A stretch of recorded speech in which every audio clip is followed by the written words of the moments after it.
Sikat.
Sa gitna ng unos at ingay ng bayan, may mga tanong na naghahanap ng kasagutan. Bawat tinig ay may karapatang pakinggan para sa hustisya at kapakanan ng mamamayan.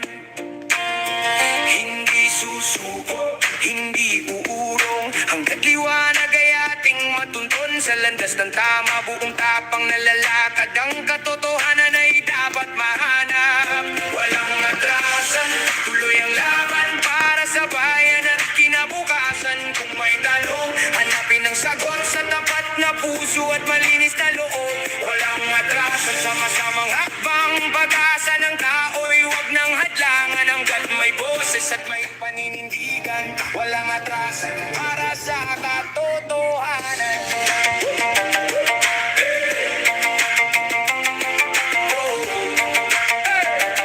Walang atrasan para sa hindi sa galit, hindi sa sigawan, kundi sa dangal at tamang paraan. Ang bawat lingkod ay may pananagutan sa tiwalang ibinigay ng sambayanan. Kahit mabigat ang ating daan, pag-asa'y buhay sa bawat mamamayan. Magkaisa tayong itaas ang bandila ng tapat na serbisyo at bagong pag-asa. Walang atrasan, tuloy ang laban para sa bayan at kinabukasan. Sa bawat hakbang ating ipaglaban ng dangal, hustisya at kapayapaan. Walang atrasan, iisang layunin ang kabutihan ng ating lahit lupain. Hanggat may pag-asa sa ating puso't isipan, walang atrasan para sa mahal nating bayan.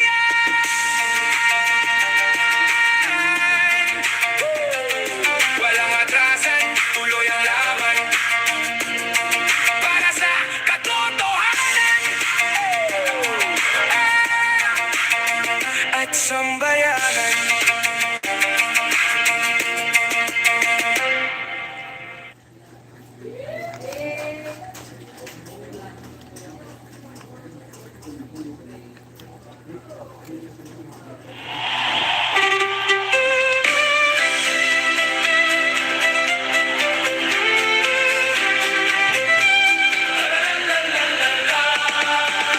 Sa gitna ng unos at maraming usapan,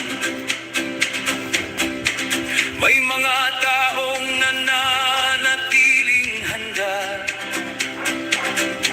Sa hirap at ginhaway, sama-samang lalakad.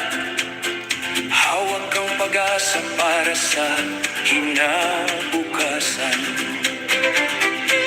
Hindi matitinag ng anumang pagsubok, basta't ang layunin ay para sa bayan. Pagkakaisa ang siyang magiging lakas upang maabot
salaysay. Junjun. Shout out. Ngunit ang bayan ang dapat na gabay. Kung may respeto at pagkakabuklod, mas matatag ang ating mga buklod. Ayan, mega love shout out po sa lahat. Student na yan in the house. Alright, magandang gabi. Ngayon po ay alas 6:30 ng gabi. Ito nga, hindi pa ako nakakapagpagupit eh. Grabe. Kahit holiday, kailangan marami tayong ginagampanan na trabaho. Alright. Magandang gabi po sa inyong lahat. Sa ating mga solid na subscriber. Alright. 13 million in the house. Maraming salamat po sa nag-like.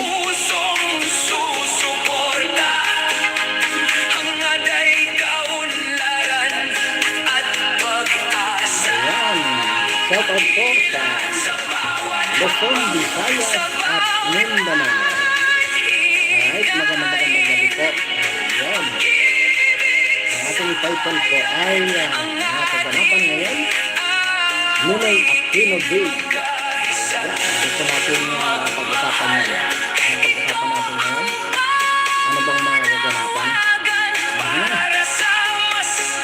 Ayun.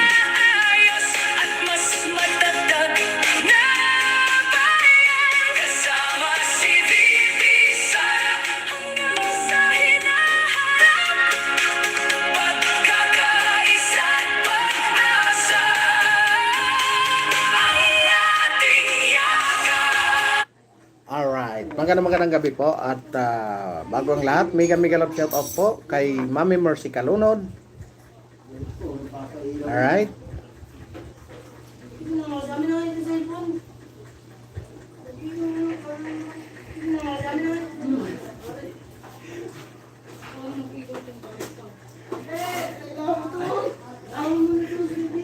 Sa lahat po ng ating mga solid na subscriber, mega love shout out po sa inyong lahat. Alright. At mega love shout out po kay Mami Mercy Kalunod, kay Audrey Nicole. Alright.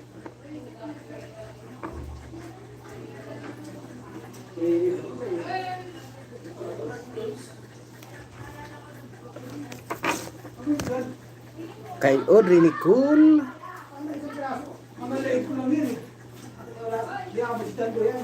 Alright.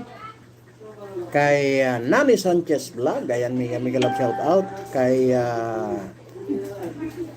G Chang Wok, ayan, mega love shout out. Kay Kagawad Antonihan, mega love shout out. Kay Ma'am Annalisa ng Maisog, Malaysia, ayan, mega love shout out po. At kay Ma'am Rosalina, alright. Kay Puldonis Official, ayan, kay Biyaheng Brankel sa mega love shout out po sa inyong lahat. Magandang gabi. At siyempre sa lahat po ng ating mga solid na subscriber, Luzon, Visayas, Mindanao at sa buong mundo. Yan, sa nararating ng live na ito. Magandang gabi po sa inyong lahat. Alright? Ngayon po ay Ninoy Aquino Day. No? Holiday po. Ayan, Ninoy Aquino Day, kaarawan ng namayapang Benigno Aquino Senior. Ngayon ang atin pong ang atin pong topic ngayon na pambungad na topic ay ano nga ba ang mga nangyayari sa atin ngayon sa pamamagitan ng sa mundo ng pampolitika, sa mundo ng ekonomiya, no? Yon. At siyempre yung mga nangyayari sa ating kapaligiran ngayon, no? At siyempre yung napapanahon ng mga isyu, no? At ang atin pong unahin ay itong dahil holiday nga, Ninoy Aquino Day, no? Ngayon, meron po akong tanong sa inyo. Ano ba ang Eugene Ray Villanueva. Ayan, magandang gabi. Ayan, mega love shout out sa iyo. Ayun. Happy weekend. Ayun, long weekend. Ayan, kaya ang pasok ko ay Martes pa. No. Ang ano nga natin ngayon ay topic nga natin ngayon, ano? Ang topic natin ngayon ay itong holiday, Ninoy Aquino Day, no? Ano na nga ba ang nangyari doon sa pinaglalaban ng Liberal Party? No? Anong nangyari? Bakit sa kabila po ng lahat ng kanilang pinaglaban ay parang nawala lahat? Kasi kung makikita nyo, nandyan si Bam Aquino, nandyan yung isang Aquino, pero bakit ang kalaban nila hindi na yung anak ng dating diktador? Bakit ang kanilang hinahabol ngayon ay mga Duterte? Di ba? Ayun. Kaya, kung makikita nyo, ang laki ng, kumbaga, nag 45 degree yung Liberal Party. Nang dahil saan? Di ba? Dahil saan? Bakit nag 45 degree ang Liberal Party? Yung mga nakikipaglaban magkakasama, di ba? Ang nilalabanin nila ay iisa, ang mga Duterte. Nasaan ngayon yung mga liberal na kay Marcos? Ano ang dahilan? No? Ano ang dahilan?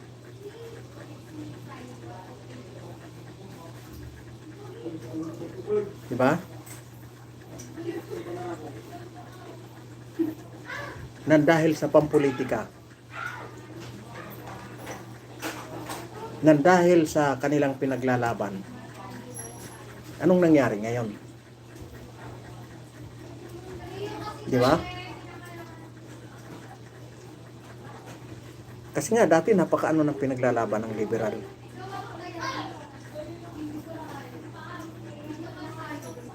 No? Pero nasaan ngayon? Magkakampi ngayon yung magkalaban. At ang kalaban nila, yung dating kakampi.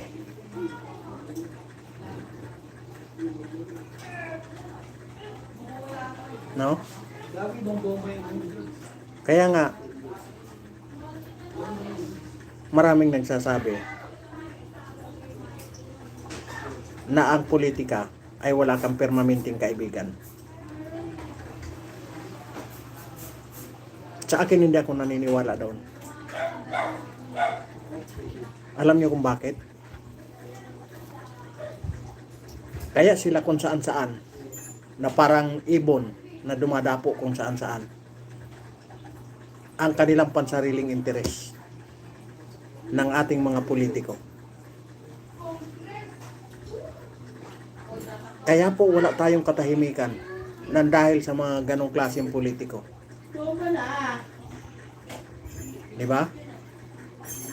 Dahil wala tayong katahimikan. Sa dami ng partido, pag nasaktan yung isang politiko dito sa kabilang partido, lilipat doon sa kabilang partido, gagantihan yung kanyang inalisan. Ngayon, dahil lumipat ka doon, bibigyan ka namin ng task. Sisirain mo itong politiko na ito. Kaya po walang katahimikan. No? Tingnan nyo na lang ang liberal. Hindi po yan bumitaw sa kanilang pinaglalaban. Pero bakit ngayon magkasama sila?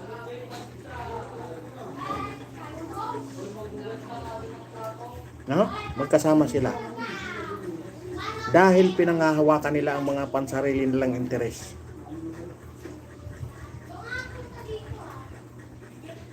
Kung makikita nyo, ginawang example ng administrasyon na ito, yung SMNI. Isang palatandaan yun na pag kayo bumangga dito sa administrasyon, yun ang kakasapitan nyo. Di ba? Isa yun sa palatandaan. Kaya kung makikita nyo, ang mainstream media nasaan ngayon?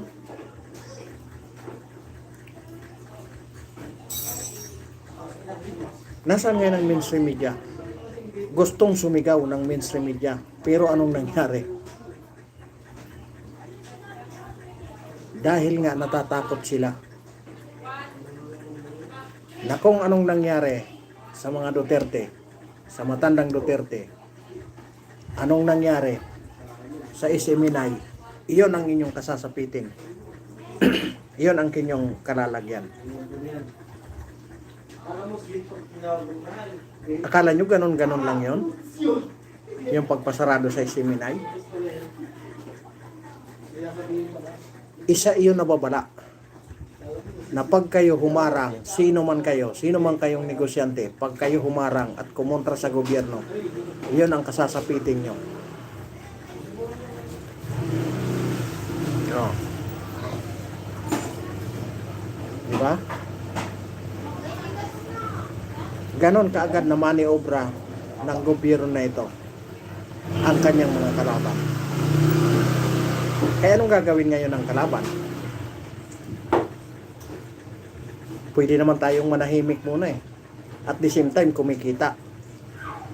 Nakakakuha tayo ng mga magagandang ano. Nakikita nyo. Yung mga makakaliwang grupo. Namamayagpag ngayon. Namamaniobra nilang administrasyon. Diba? Kasi nga, hindi ka pwedeng bumangga. Sorina Habalia, ayan, mega love shout out. Ayan, maraming salamat po sa nag-like at sa magla-like pa. Ayan, maraming salamat po. Arsangtum 45 degree, kulang yata. Ikaw naman, ano ba ginawa ni Digong noon ng presidente siya?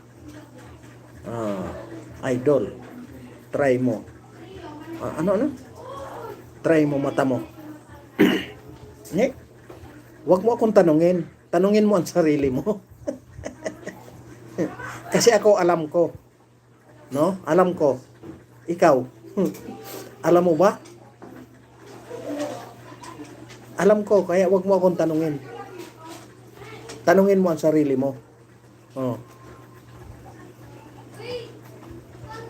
Maliban lang kung nasagasaan ka. Kung mga illegal yung negosyo.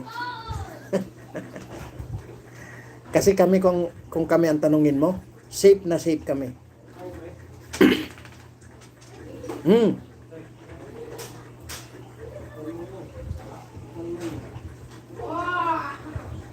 Kaya kami, wag mo kami tatanungin.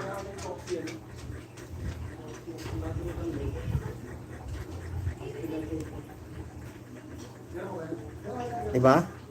Kikita nyo. Kita nyo si Leni Robredo.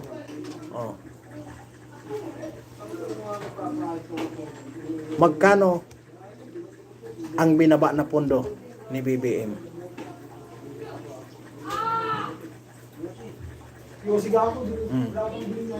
Si Congressman Erese, liberal yan.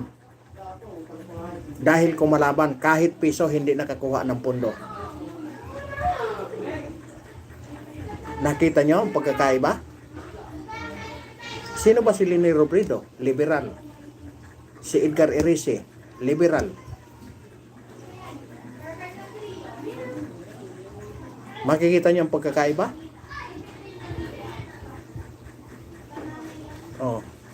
Nilabanan ni Edgar Erese ang korupsyon. Kaya pinapalabas nila mga maka-Duterte ito. Si Congressman Erice. Oh. Kita nyo? Magkakasama yan. Pero bakit ngayon hindi nagkakasundo? Kasi nga, pag ikaw kumalaban ka, pag kumontra ka, kalaban ka.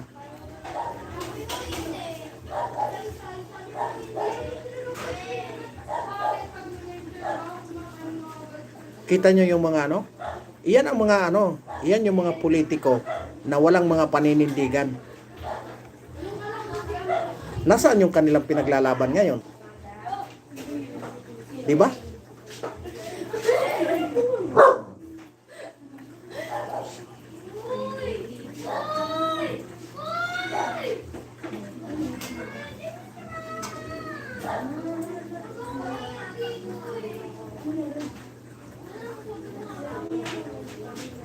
Huwag kang mag-alala. Binaliktad na. Makukulong ulit si Dilima.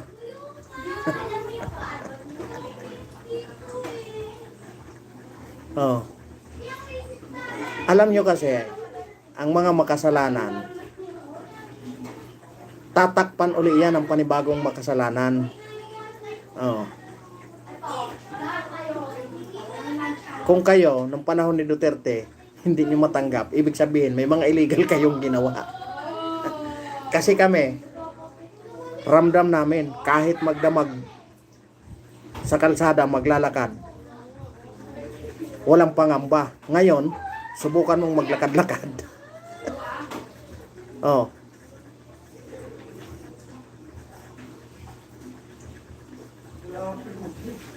Kung kayo, mga bulag, ayun.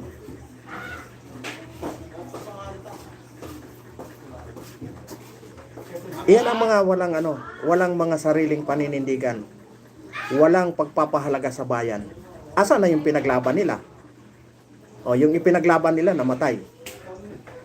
Kaya nga sila nakipaglaban eh. Dahil inapi yung kanilang ipinaglaban. Ngayon, nasaan na? O. Nasaan sila?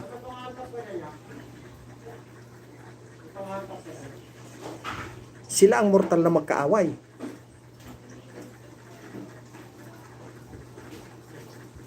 O, tingnan nyo.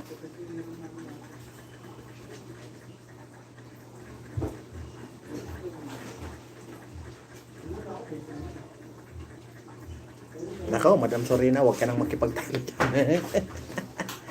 Alam nyo yung mga ganyan. Wala yan. Walang katwiran yan ng mga magagaling na katwiran. Wala yan. Oh. Tanungin natin si ano ayun, sanctuarium. Tanungin natin siya. Oh. Yung kanilang ipinaglaban, yung pagkamatay ng kanilang ipinaglaban. Oh, ngayon, nasaan na sila? Namatay na rin yung pinaglaban nila?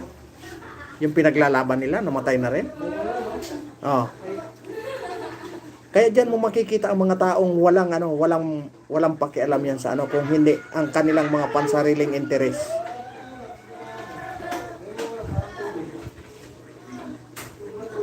Oh.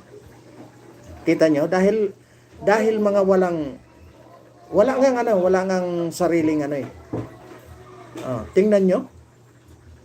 Wala silang ibang may kung hindi drug lord. Siya nga yung nagpaubos.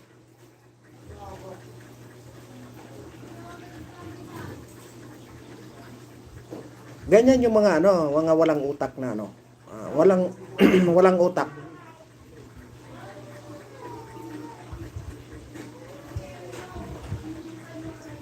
Mga walang utak yan yan ang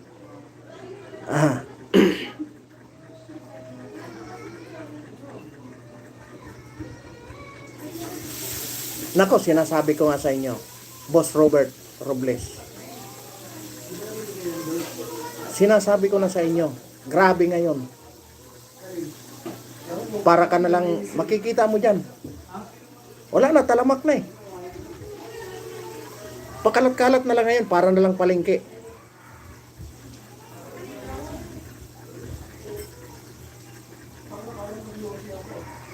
Kaya, Yung mga ano, yung mga yung mga liberal, makita nyo yung mga liberal, asaan sila ngayon? Kinain nila yung mga sinuka nila. 'Di ba? Sinusukan nila yung Marcos, ngayon nakanino sila? Nakanino sila? Oh. Sinusukan nila yung Marcos dahil iyon ang nagpapatay doon sa pinaglalaban nila. O ngayon, nasaan sila? Diyan mo makikita ang mga trapong politiko. Walang ibang pinoprotektahan kung hindi ang kanilang mga pansariling interes. Oh. Mga original na liberal, nasaan sila ngayon?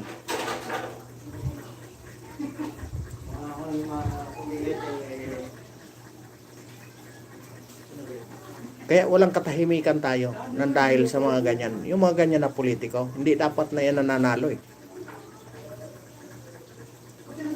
Oh, ngayon nagdiriwang sila. Pinagdiriwang nila yung kanilang ano. Pinagdiriwang nila yung kanilang sinusundan. Anong pinagdiriwang nila? Ikasama nila yung pinagbibintangan nila.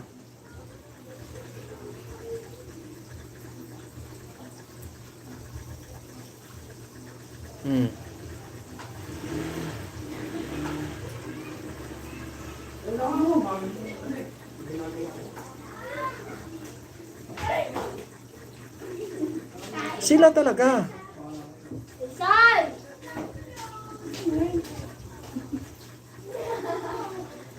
Isipin nyo, ito bigyan ko kayo, paulit-ulit ko na itong sinasabi. Sa isang lugar,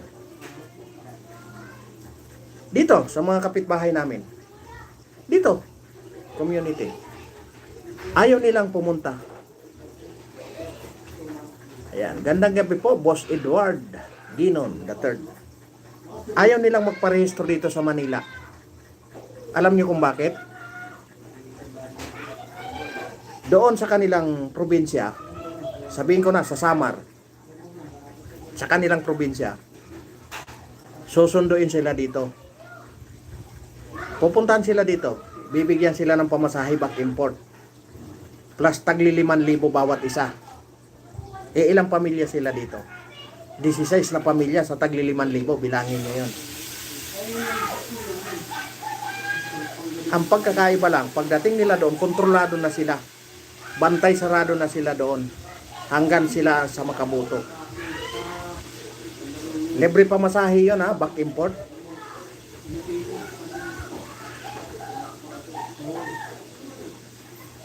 Ngayon, kung may 1,000 na nandito sa Manila, pinamasahihan niya ng 5,000 bawat. Binigyan niya ng tagli 5,000 bawat isa. Tapos yung pamasahe back import. Saan niya ngayon kukunin yon?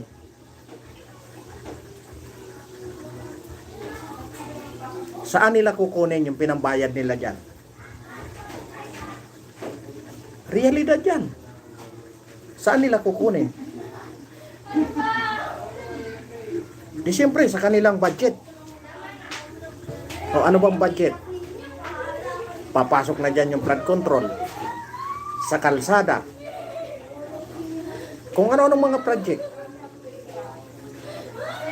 napapasok dyan. Sa tingin nyo, papayag yan 5%?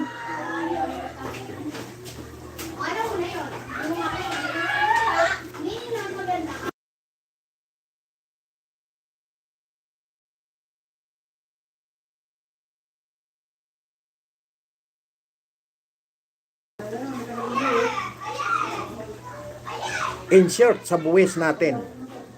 Di ba? Papasa ng mga project yan. Papasa ng mga project. Sino ang mga kontraktor? Kontak nila.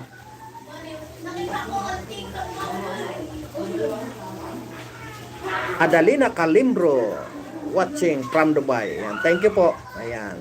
Mega love shout out po sa lahat ng Pilipino dyan sa Dubai. Ayan. Kasama na yung pamangkin ko. Na andyan sa Dubai. Ayan, mega mega love shout out po. Saan nila kukunin yung pambayad yan bawat isa? Totoo yan. Ilan dito ang kapitbahay ko ayaw magparehistro dito sa Manila kasi doon napakalaki ng bigayan. Taon-taon yan tuwing eleksyon. Nakakapagbakasyon sila ng libre, may bayad pa. Kung sino ang kukuha sa kanilang piloto politiko, kanila na yon. Sigurado nang iyon ang ibubuto nila. Isipin mo yon. Kung may 1,000 na inilabas, simula dito sa Manila, inuwi ng probinsya, yung back import na pamasahe, magkano na yon?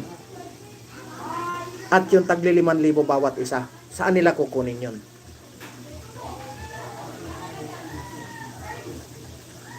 Diba? Raisa Dalupine. Yan, shout out po. Kung may video kayo ni Lini na pinagmumura si Marcos, ilabas nyo na, idol. Mayroon. Yung debate nila sa ano? Yung debate nila sa ano? Kalat yan ngayon. Yung debate nila sa yung sa pagka Vice President. Di ba? Kita mo. Binigyan pa ng pundo. Oh, gaano ba kaasenso ang Naga? Ako po ay taga Naga, Bicolano. Bicolano po ako.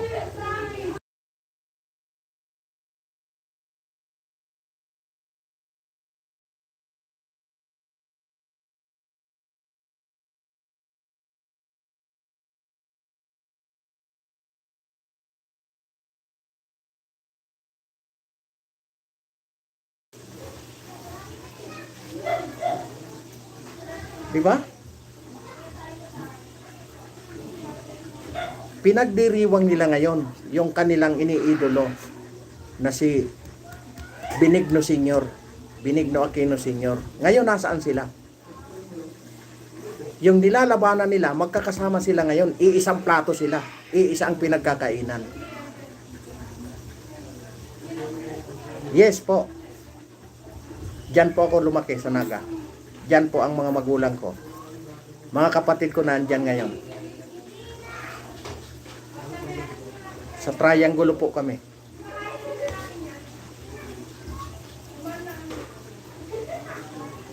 Di ba? Diyan mo makikita na talagang tunay na trapo. Mga politikong hindi po pwedeng pagkatiwalaan. Kaya tingnan nyo na lang. Isipin nyo yun.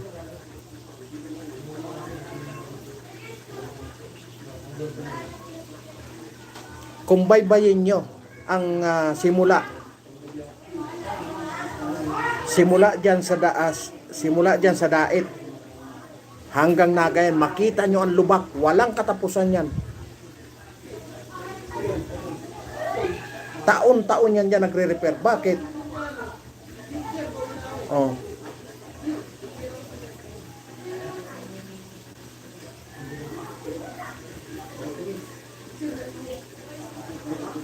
Ano po, Madam Sorina, na masasabi nyo?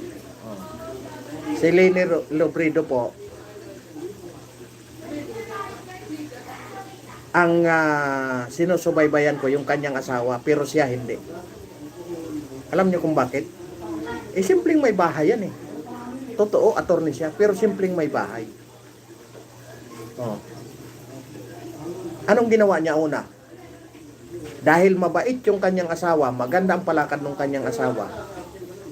Anong ginawa niya? Magpapapil siyang mabait din. Anong ginawa niyang una? Optics. Sumasakay ng bus. Oh. Maniwala ba kayo? Ginawa nila yan nung nabubuhay pa yung kanyang asawa? Siyempre, dahil nga susundan niya yung legacy ng kanyang asawa, anong gagawin niya? Magpapakitang magpapakitang gilas siya. Sumasakay ng bus. Oh.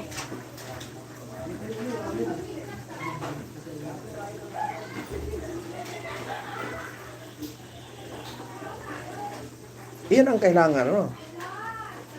Yes po, ang asawa po ni Leni Robredo po ay si dating DILG po na si GC Robredo, dating mayor din ng Naga. Yon. Yon, maganda ang palakad ng kanyang asawa. Maganda ang ano ng Naga.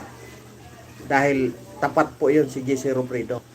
Kaya nga po, nung na-assign siya as DILG, gusto niya nang ibulgar yung tungkol sa drugs sa loob ng gobyerno. Kaya anong nangyari? Ayun, sumimplang yung eroplano, nakasagasa ng bato sa ulap. Oh. Hindi pa nahahanap yung labi. Niransak na yung opisina niya sa DILG. Dahil nga ibubulgar niya na eh. Dahil ganon katapat ang kanyang asawa. Oh, ngayon, anong gustong sundan ni Leni Robredo? Gusto niyang buhayin yung pagkatao ng asawa niya na kung gaano kabait, ganon din siya kabait. Oh, anong una niyang ginawa? Nagpapakita, sumasakay ng bus. Di ba? Oh, kuhaan mo ako ng video. Di ba? Kuhaan mo ako ng video na sumasakay kami ng bus na mag-ina. Di ba? Maniwala kayo? Kung kayo, maniwala ba kayo? Isa sa kinikilalang tao yan dyan sa Naga. Mayor yung kanyang asawa. Oh, nabalitaan yung sumasakay ng bus yung kanyang asawa? Hindi, tanging siya lang. Dahil gustong kunin, gusto niyang panindigan na mabait yung asawa niya. Kaya siya, yun ang naisip niyang paraan. Magbabas kami. Ibig sabihin, down to earth kami. Kasama ko yung nasa laylayan. Kasi ang niya is, ang daladala niya, nasa laylayan ng mga lipunan. Nasa laylayan ng lipunan.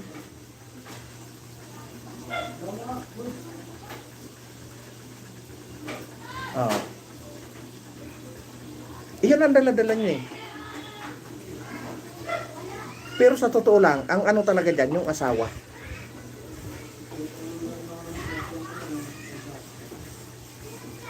Asan ang pinaglalaban nila? Di ba? Pinaglalaban nila. Yung kanilang pinuno na si Benigno Aquino Sr. Oh, yung nilalabanan nila, nasaan na? Di ba? Kasama nila sa iisang pinggan kumakain. Kaya dyan mo makikita na talagang walang patutunguhan. Isipin mo. Oh, maniwala ka. Yung mga congressman ng probinsya, hakutin yung kanyang butante doon para lang manalo. Para saan? Para sa paglilingkod? Hindi yung paglilingkod. Umpisa pa lang, tinuruan mo ng mangurap yung tao. Pinapakita mo na nakurap ka. Bakit? Binabayaran mo yung butante mo eh. Saan mo kukunin yun? Diba?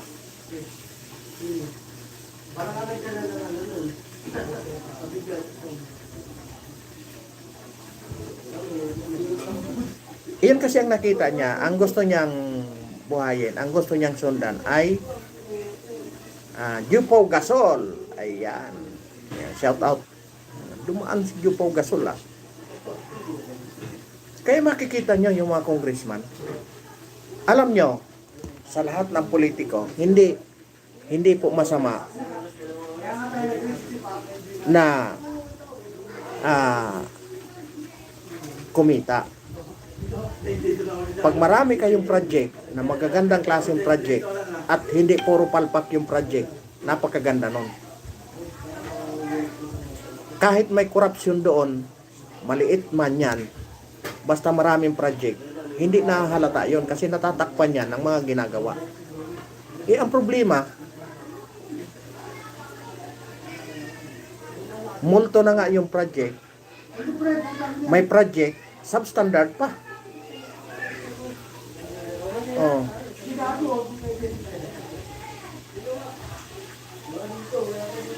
Kaya kita nyo, simula pa lang sa kapitan, natututo ng mamorsinto. Oh. Simula sa kapitan pa lang, tingnan nyo yan. Kung ang kapitan 5% sa kontraktor. Halimbawa, may project sa isang kalsada. Project ni congressman. Kukuha ng permit sa barangay. Hindi ka makakakuha ng permit hanggat walang lagay. Kung may 5% ngayon. Yung kapitan. Kung may 25% yung congressman, ilan na? 30% na. Oh. Yung kontraktor, alangan man hindi tutubo yon, alangan man magpalugi siya. Oh. Kung 20% lang yung, 15% na lang. 50% na lang yung napupunta sa budget.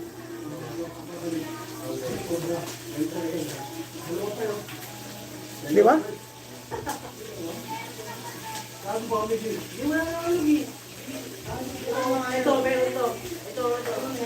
Alam niyo kung 5% lang ang mawala sa bawat budget, okay na yun kasi magaganda na yun eh. Magagandang proyekto ng kalalabasan yan. Oh. Isipin nyo na lang. Akala ko, itong sekretary ng DPWH, engineer ito. Di ba? Akala ko engineer ito. Hindi naman pala ito engineer.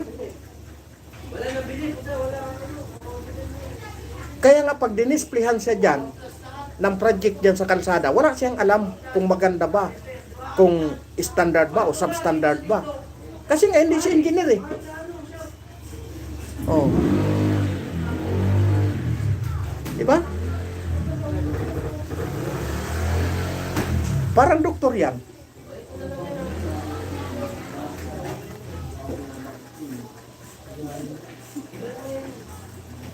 Parang doktor. Diba? Doktor ng hayop, doktor ng tao. Oh.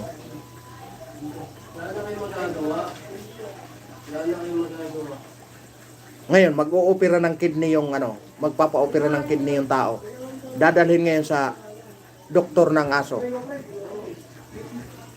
Tatanggapin niya ba yan? Wala siyang alam pagdating sa tao. Di ba? Hindi niya tatanggapin kasi wala siyang alam. Yung sekretary natin. Hindi man siya engineer. Sipin mo yun. Pinagyayabang niya pa doon sa EDSA na 1 billion yung 1 billion yung project na yan sa EDSA. Kita niyo nung sunod-sunod na ulan, nagkabutas-butas. Gaano kakapal yung gaano kakapal lang yung ginawang espalto doon, dos ang kapal. Anong mapapala nun? Kung sa expressway nga, ang asfalto sa expressway, 5 ang kapal. Nabubutas pa, yun pala dos lang ang kapal. Pakaraming dumadaan dyan sa EDSA. Di ba? Kaya, ay nako. Talagang pinaglalaroan na lang tayo ng ating pamahalaan. Sayang lang na Ngayon kita nyo kung gaano tayo naghirap ngayon.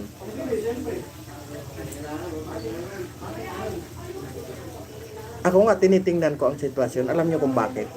Ito, tingnan nyo rin. Ang Marcos pinahirapan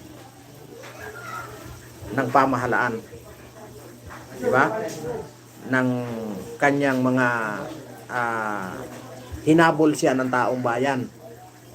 Di ba? Ang Marcos. Maraming nabawi na kayamanan. Di ba? Maraming nabawi ang kayamanan sa Marcos. Marami. Ngayon, sa tingin nyo, bakit nangyari ang ganitong mga nangyari? Nagkaroon ng mga ghost project. Pinahirapan tayong Pilipino. Isipin nyo, sahod na lang na 85.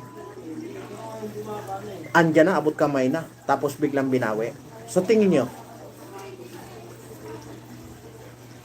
nyo ba gumaganti sa Pilipino ang mga Marcos?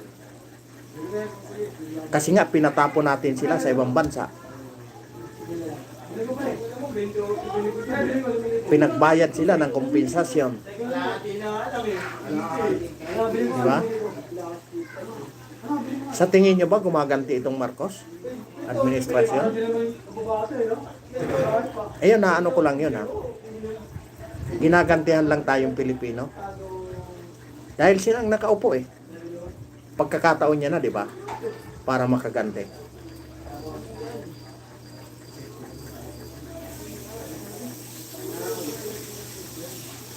Kasi kung ang target niya makatulong talaga, imposibleng mawala siyang advisor. May mga advisor yan.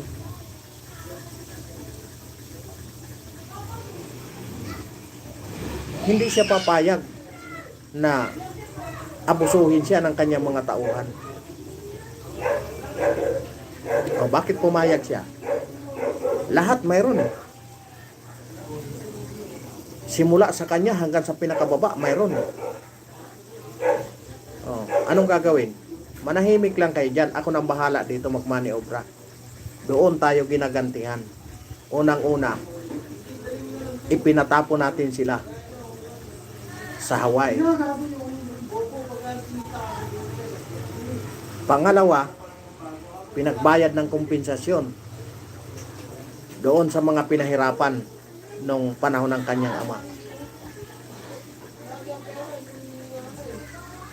Pangatlo, hinabol yung kanilang kayamanan. Kaya anong gagawin? Dahil siya nang nakaupo, gaganti siya. Ito na tayo ngayon, naghihirap na. Di ba?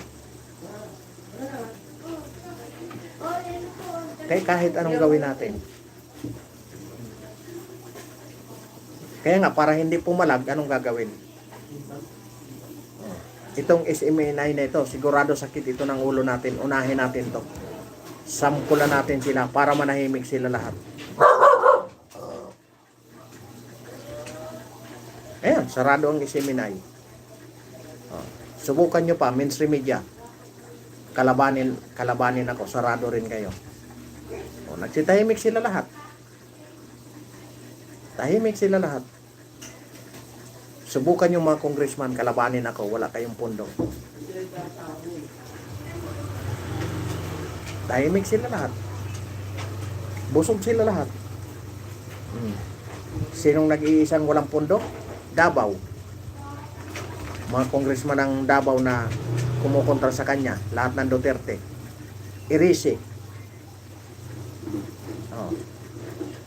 Ang hindi lang nila mawalan-wala ng pondo, ito si si Congressman Toby Chanco. Alam niyo kung bakit? Kamag-anakan pa nila yan. Yung asawa nila, yung asawa ni Toby Chanco, at saka ang mga Romualdez, magkakamag-anak. Romualdez Marcos, magkakamag-anak po. Kaya si Toby Chanco, kahit magdadalal-dalan yan laban sa gobyerno, hindi yan mawawala ng pondo.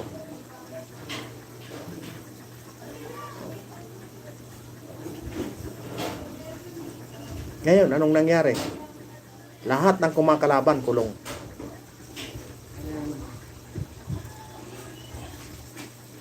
Sino ngayon naglalakas ng loob sa mga senador na kumalaban?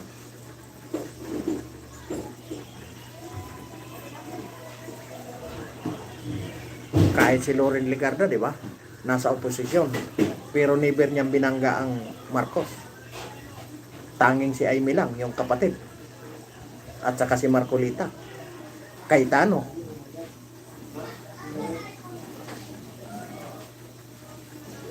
Si Jinggoy.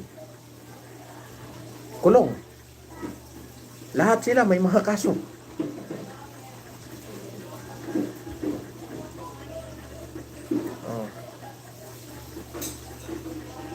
Kaya yung mga nagtatanggol dyan, nako, mag-isip-isip kayo, yung mga nagtatanggol dyan kay Marcos. Pag-isipan yung maigi. Oh. Pag-isipan yung maigi.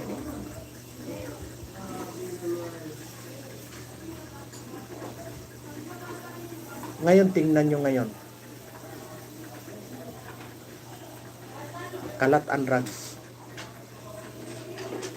Grabe. Kanina lang. Dapat kanina pa ako mag-live pero ilang meeting ang pinuntahan ko. Unang-una doon sa livelihood. Kasi po kami, mayroon kaming mga tinutulungan po dito. Mayroon po kaming tinayo na livelihood.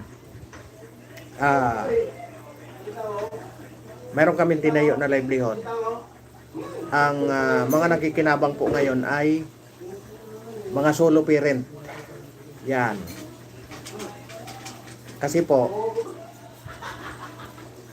gusto naming masanay ang tao na hindi na lang umaasa sa ayuda. Tinuturoan namin sila kung paano nila maitaguyod ang kanilang sariling buhay kahit wala na silang kapartner sa kanilang buhay, kung paano dumiskarte. Ayun, iyon po ang una naming i-priority. Ayan, kaya kung sino man sa inyo ang gusto tumulong, mayroon po kaming livelihood. Pumunta lang kayo sa page BMLLC livelihood. Ayan. Iyan po ang tinayo namin. Naka 2 years na po yung livelihood na yan. Ang tinutulungan namin dyan, mga solo parent. Mayroon po kaming nagtatahi kami ng mga t-shirt. Ayan, kung gusto nyo ng kung gusto nyo uniforme, ayan, para makatulong din tayo, makatulong din po kayo sa mga solo parent. Sa gusto rin mag-training, ayan, nagtuturo po kami ng libreng training kung paano manahe, no? Mga halimbawa, paggawa kayo ng may reunion kayo, paggawa kayo ng uniforme, mura po sa amin.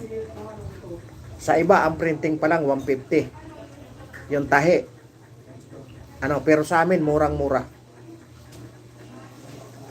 po sa amin magpagawa ng mga uniforme.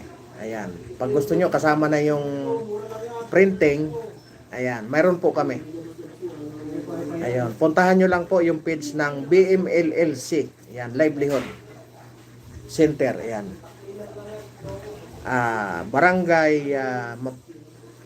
Barangay Mapulang Lupa livelihood center, ayan, BMLLC. Ayan. Kaya i-promote ko na dito. Iyon po ang nung humingi sa akin ng tulong yung isang kagawad na pwede ko siyang alalayan dahil wala siyang alam sa pananahe.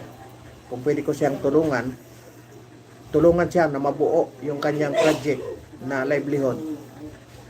Tinanong ko siya, ano ba ang tinatarget mo? Yung pananahe, livelihood center. Kaya alam nyo na na hindi lang ako dito puro daldal, no? Darating pa ang araw na pag nag-resign ako dyan sa trabaho ko, darating ang araw, lahat ng mga tourist spot dito sa atin sa Pilipinas, ipopromote ko po yan ng libre sa pamamagitan po ng channel na ito. Kaya po, yung mga nagdadaldal dyan, yung mga iba dyan, ng mga vlogger, tumulong kayo, hindi yung puro lang kayo lalo na yung mga anti-Duterte dyan na vlogger. I-promote nyo ang Pilipinas para naman makatulong kayo. Ako hindi lang ako makikita nyo napakahigsi lang ng ko, di ba? Kasi po ang minomonitor ko po ay yung livelihood. Tapos dito sa homeowners, ayan, may trabaho po ako, di ba? Hindi lang po napakarami dito, rin sa homeowners po marami kaming mga project dito. Nakikipag-tie up kami sa mga NGO para lang makakuha kami ng mga magagandang tulong. Kasi po pag umasap kami sa gobyerno, napakahirap po, sa totoo lang. Alam nyo, nakipag-tie up kami sa DOST. Ayaw ko lang anuhin kasi babaguhin daw nila. Pero mapapamura ka talaga, sa totoo lang. Alam nyo, tuwang-tuwa sila. Kung ano-ano pang mga requirements. Pagdating dito, sira. Totoo. Corruption din. Inaway ko nga eh. Sabi ko, kung ano, ibalik nyo yan. Ayaw, hindi nila kinukuha kasi naghahanap pa sila ng panibagong pondo. Totoo lang. Nakipag-tie up kami.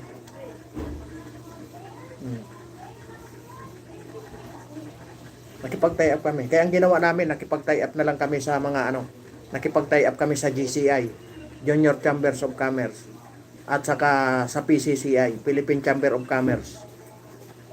Doon nakakukuha kami ng mga maraming idea. Nakakakuha kami ng napagtitraining namin yung aming mga sewer, napagtitraining namin yung aming mga officer, napagtitraining namin kung paano mag-costing, paano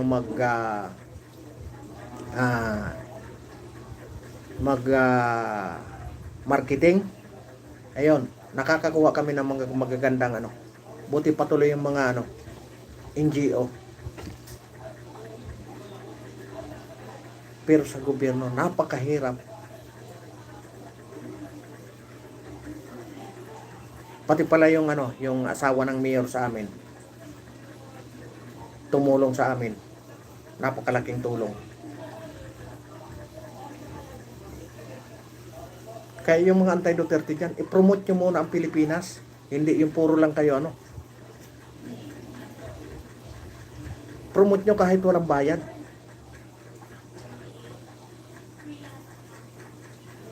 Para naman may pakinabang kayo. Diba? Ilan po ang solo parent na nakikinabang ngayon sa livelihood center namin? Mayroon kami 54 na member. Marami po dyan. May mga nagbibenta sa mga produkto. Ayan. May mga nananahi. Puro solo parent po ang halos natutulungan. Alam nyo kung bakit? 2 oras lang sila doon manahe. May pambaon na yung eskwela nila, may pamasahe na. No? Kaysa umasa sila ng umasa sa ayuda, dito sigurado, magpapawis kayo, pagpapawisan nyo. Di kayo magsisisi. Alam nyo kung bakit? Sarap kumain pag pinagpapawisan.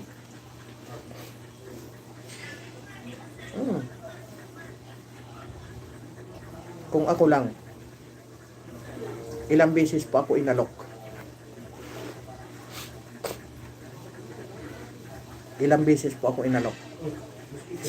Pangatlong beses malaking halaga na. Pero hindi ko kasi ugali yun eh. Hindi ko po ugali. Magpakasarap ako nang hindi ko pinagpaguran.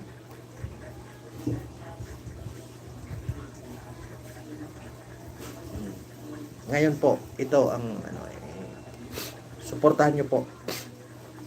Pumunta kayo sa sa page ng BMLLC. Ayan, bilang suporta. Pasyalan nyo po ang page ng BMLLC. Ayan, at sinusubukan namin na i-market. Kasi ngayon po sa napakahirap na. Kaya tinatry namin kahit sa page magma-market kami. Ayan, meron na rin po kaming marketing officer. Ayan, unti-unti po nakakakuha kami ng mga magagandang idea. Dahil nga, iyon ang nakita namin na pinakamabilis na matuto. Kita nyo, dati, alam nyo yung nag-umpisa, parang wala silang confidence. Yung mga solo parent, wala talaga silang confidence. Talagang pinursige lang namin na pag natuto kayo dito, hindi kayo magsisi. Ngayon, ang saya-saya nila. Dahil nakakakita sila ng magandang may mga maganda palang opportunity pag wag lang natin talikuran. Ang saya nila, biruin mo pagdating nila sa eskwela. Didiretso sila doon. Makatahi sila ng 6 na t-shirt. Nakuber na yung 2 araw na baon ng mga bata. Kung nagsulo ka lang sa bahay, wala kang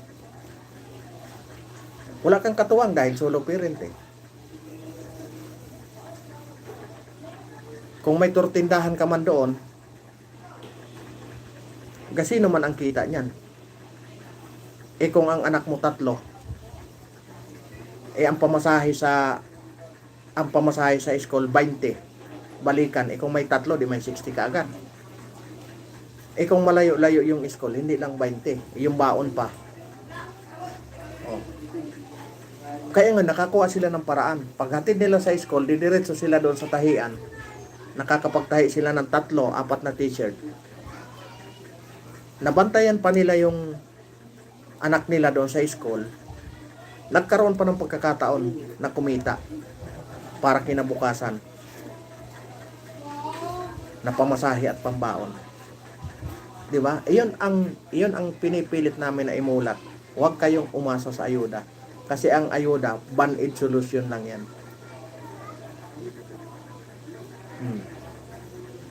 Maniwala kayo, yung mga purpose. Halos lahat ng ATM niya nakasanla.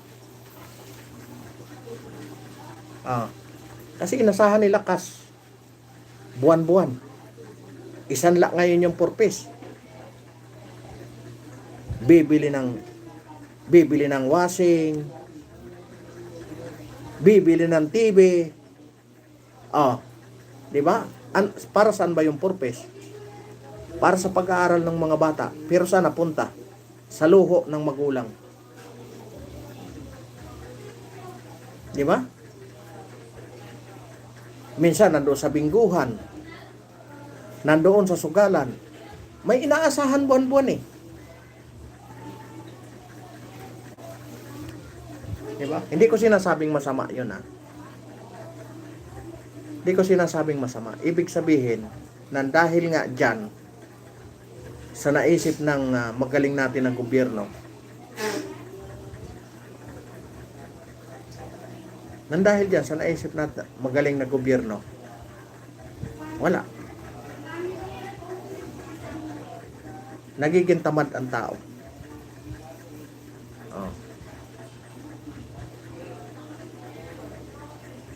Ngayon, natutong namili ng boto yung mga politiko. Ayan na.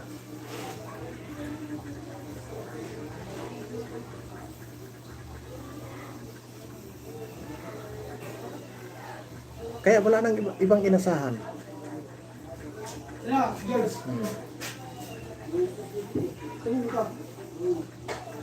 Yung 2,000, ito.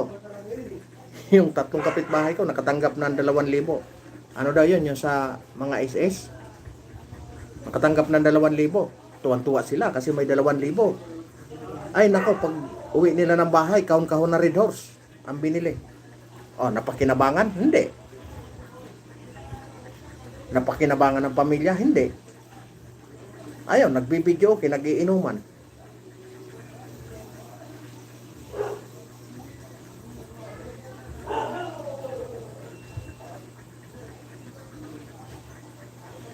Yes po, sa ngayon po, kahit papano,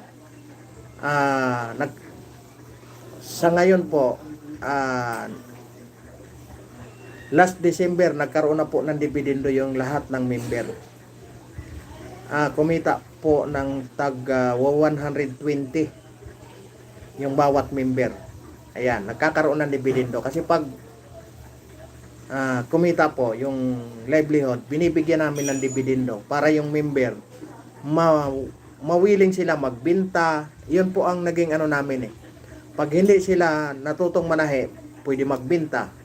Ayan, pwede magbenta yung mga member. Kaya nananahi po yung may mga nananahi. Ngayon po, ang namin ngayon, patapos na yung project namin ngayon sa isang NGO din na taga Las Piñas. Nagpagawa siya ng mga sari-saring mga damit na pambata. Patapos na itong baka itong Lunes, makuha na nung Alam nyo, kikita na naman doon yung mga mananahe. Pinakamababa ng 3,000. Isipin nyo yun, mga solo parent yun. Talagang, buti nga po, yung kagawad namin na napaka hands-on niya sa talagang siya ang maghanap ng basta pag makipag-meeting, doon na kami.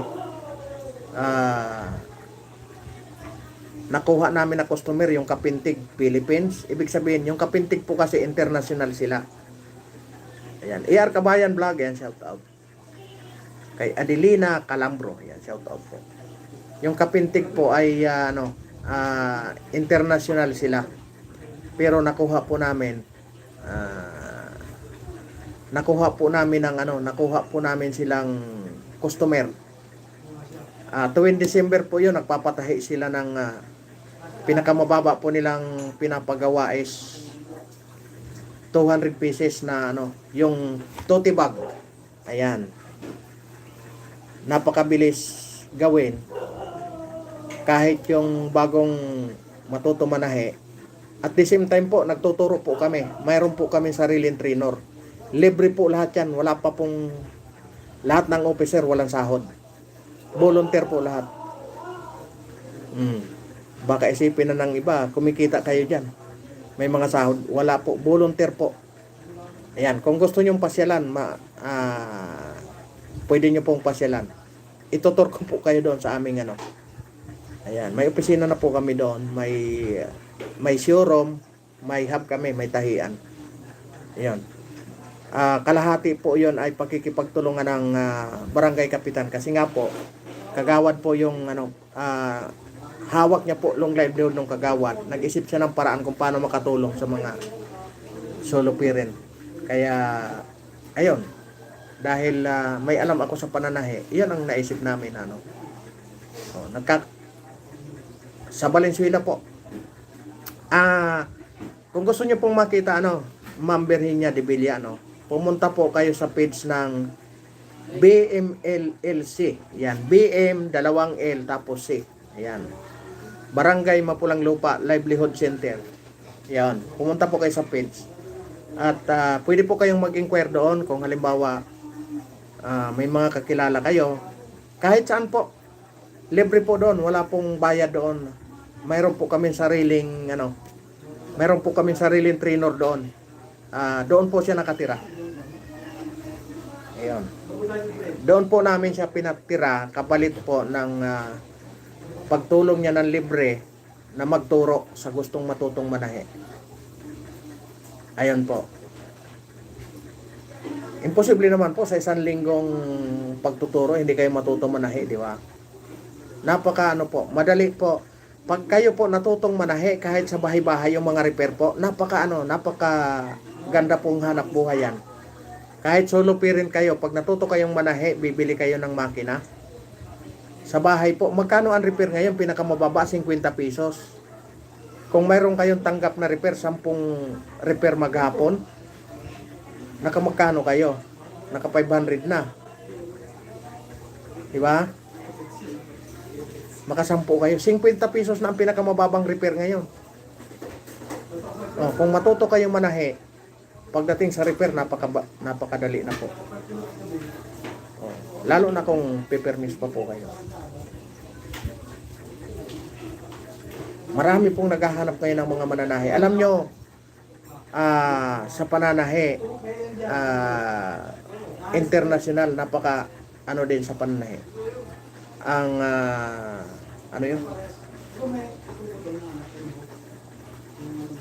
yung mga kaibigan ko puro mananahe doon sila. And gumagawa po kami ng mga souvenir. Yung mga t-shirt. Ayan. May pinag-training na po kami doon sa pag-print ng mga souvenir. Halimbawa may kayo, may reunion, paggawa kayo ng t-shirt, napakamura po. Alam nyo, magpa-printing lang ngayon, 125 pinakamababa. No? Magpa-print lang kayo. Sa amin, print at saka tahi. 200 lang. Oh.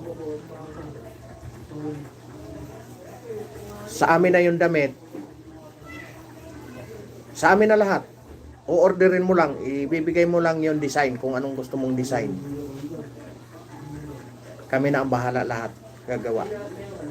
Ayun, mga souvenir po, halimbawa, yun, mag-reunion kayo, yung uniforme nyo. Ayan, gusto nyo, mga pangregalo, bag, tote bag. Ayun, gumagawa kami noon. Baso. Nagpiprint din po kami ng baso. Sombrero. Ayan. Basta, ano po ang gusto nyo? Magbigay lang kayo ng idea, kami na po ang bahala. Ayan, ngayon, ang bago po namin project ngayon, yung mga basura. Pinag-aaralan pa po namin, lalong-lalo na yung mga tarpaulin. Pinag-aaralan po namin ngayon kung paano para hindi na itapon-tapon sa kung saan-saan. Pinag-aaralan po namin ngayon gawin yung mga tarpaulin. Kung paano mapakinabangan, gawin bag, kung ano-anong pwedeng gawin, yung pit bed, ayun. Nakagawa na po kami ng pit bed. Ayan. Ayun, buti naalala ko. Pasalamat po ako sa Design Center of the Philippines. Ayan, doon po kami natuto gumawa ng tarpaulin na yung pit bed. Ayan, tulugan ng mga aso, tulugan ng pusa. Ayan, doon kami natuto sa ano. Kaya salamat po sa Design Center of the Philippines. Bumisita po sa amin yun. Ayun, kaya sa gustong matuto, pumunta lang sa page ng BMLLC. Ayan, Barangay Mapulang Lupa Livelihood Center. Ayan po. At siyempre, umaba na tayo doon. Nakaisang oras tayo mahigit. Ayan, sa lahat po, gusto na lang po, Ma'am Virginia de Villa. Ayan, bisitahin niyo po yung page. At i-ano niyo na rin po, i-follow niyo na rin. Ayan, maraming salamat po at sinamahan niyo na naman ako hanggang dulo. Alright? Sa lahat po ng dumaan, maraming salamat po sa nakiisa ngayong gabi na live na ito. Alright? Maraming salamat po at mega love shout out kay Mami Mercy Kalunod. Mega love shout out po. Ingat po sila lagi sa iyo. Alright? Paalam.